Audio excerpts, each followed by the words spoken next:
Okay. I'm gonna try and not spoil anything for you, but I make no promises. Okay, now bear in mind, I just discovered Stranger Things like just over 2 weeks ago. I that was my first chance ever to watch the first season through Netflix. So I watched that, and yeah, I thought it was one of the best seasons of any TV show I had ever seen. Stranger Things season 2 picks up about picks up a year after the original left off, or more precisely, like 10 months.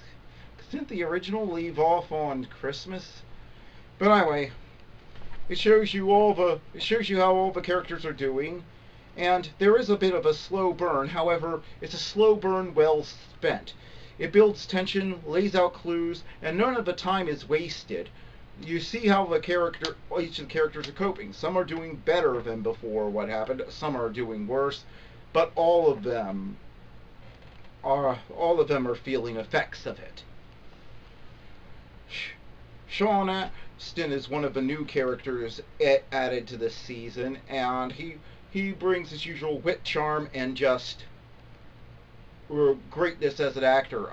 I'm surprised we don't see him in a lot more stuff, because he has got everything to be an engaging screen personality. In fact, there's one part in this where I literally said, as I was watching this, I would watch a PI series with, or some sort of mystery series where Sean Astin was the detective. I totally watched that show, because he is engaging every time he's on the screen in this. Of course, all the actors are excellent. I continue to be blown away by how well these directors handle child actors.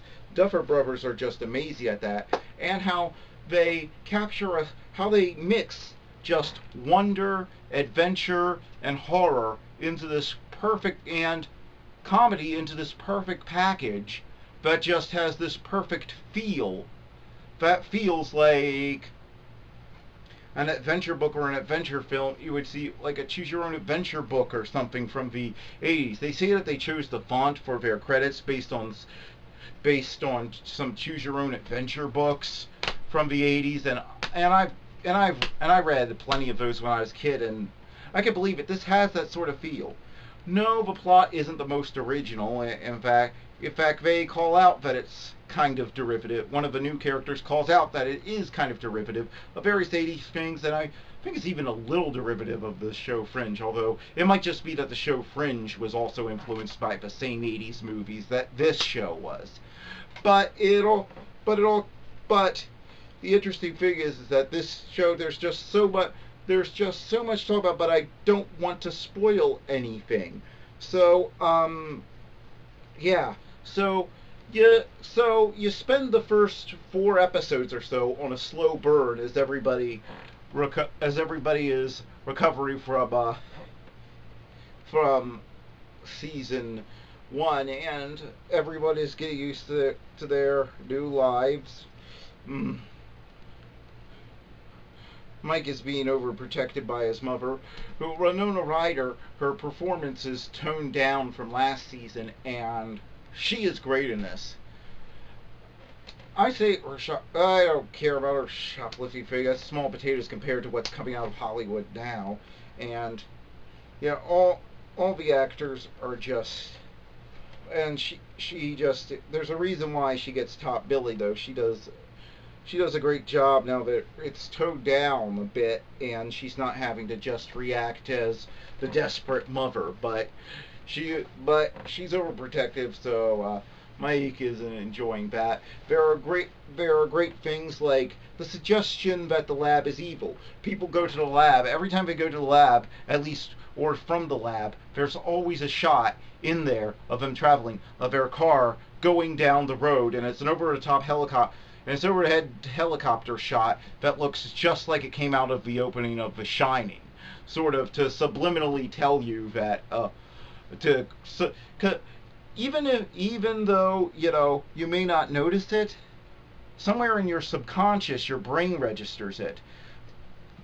Stanley Kubrick made that sort of overhead helicopter shot of a car driving down a deserted road so unique, so tied in with horror and just building tension that it just subliminally tells you, okay, they're going to a bad place. It's just so expertly directed, and have the special effects. They're tied with, say, the Horatio Hornblower movies that were made for television in the early 2000s, where they built ships for some of the best looking I've ever seen on a television show. Second to none. All the characters are well written and fully fleshed out, except for this one musclehead who I really hate, and I was really hoping would get killed in this. Yeah, the one guy who I want to die in this thing, yeah, I guess that's a spoiler. He doesn't.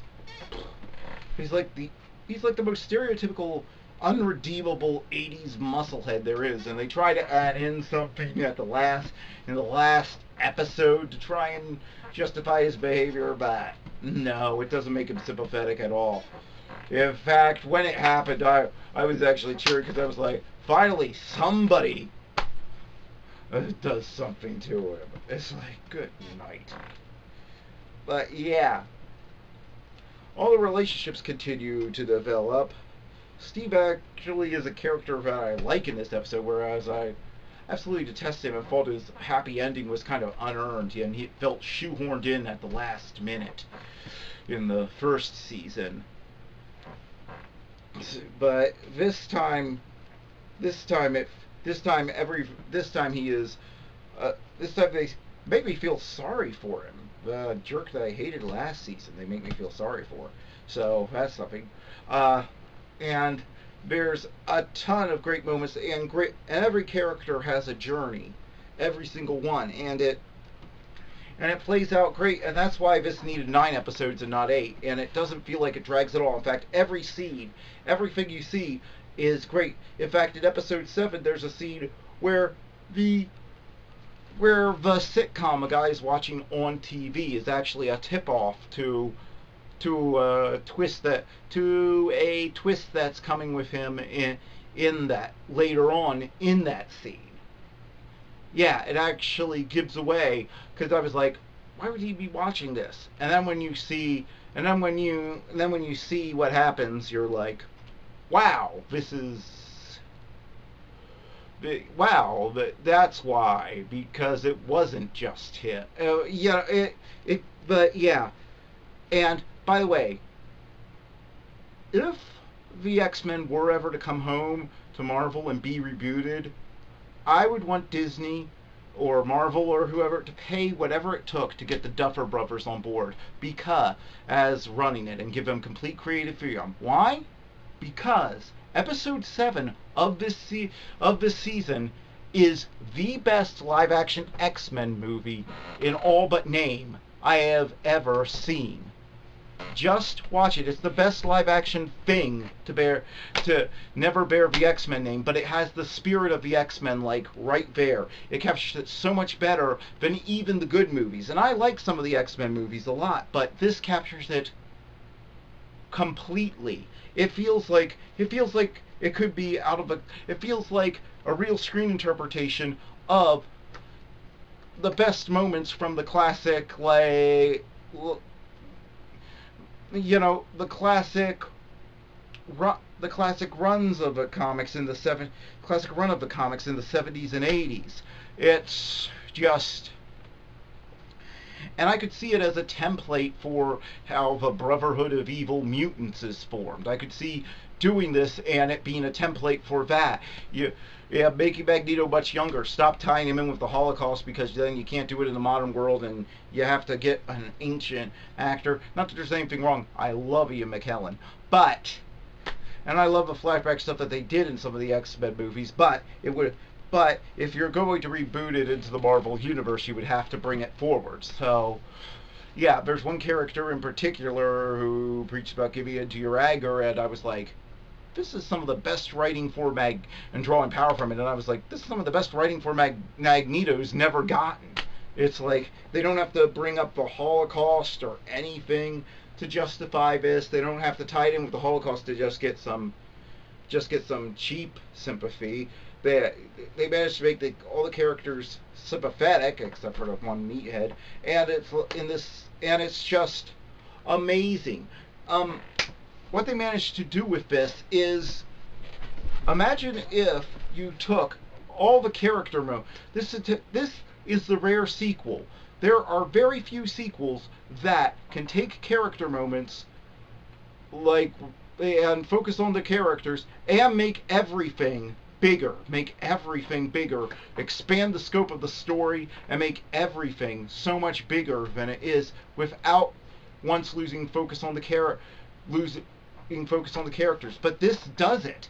This does it amazingly well. I was blown away. I could not get up.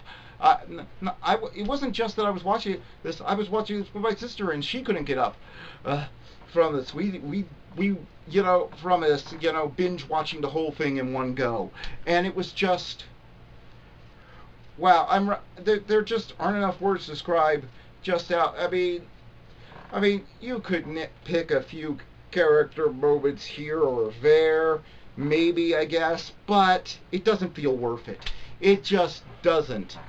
Maybe you could find a plot hole here or there, but again, doesn't feel worth it. It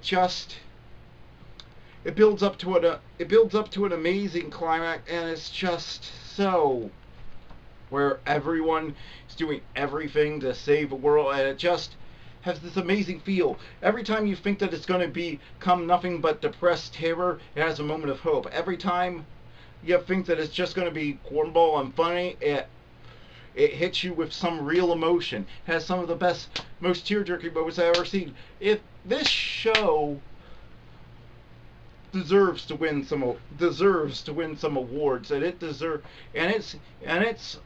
junior acting cast in particular deserve some recognition, because what they pull off here is just amazing, and it's amazing even compared to season 1. I went in expecting a letdown from season 1. Instead, I got something that I liked even better than season 1. If you wanted to compare it to Star Wars, imagine somebody somehow managed to take all the character focus and dark moments and lore expanding moments from Empire Strikes Back and put them into a Star Wars movie that had all the tight action and all the excitement of the first movie, and you get something approaching that, and that's what I describe this as. The Duffer Brothers go bigger, but it's always in service of the characters. The characters don't exist to further the plot.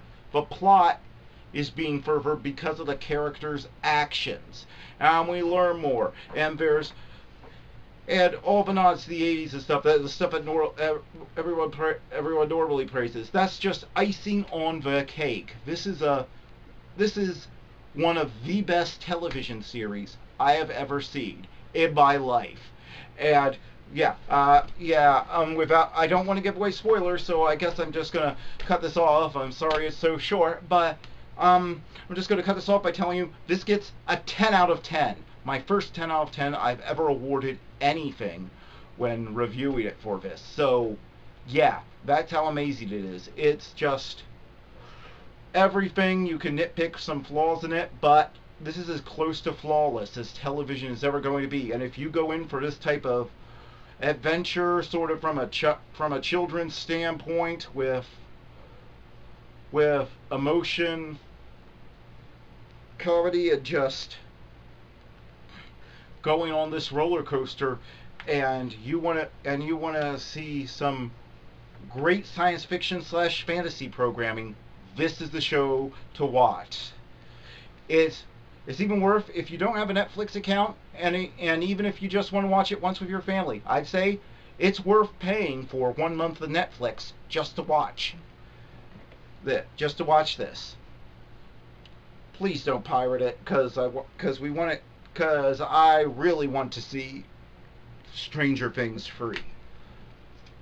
And if you pirate it, that doesn't let that happen. So, yeah. But, yeah, this is well worth the time. This is well worth the time and the money it costs to see. It's a better value than any film that's come out this year.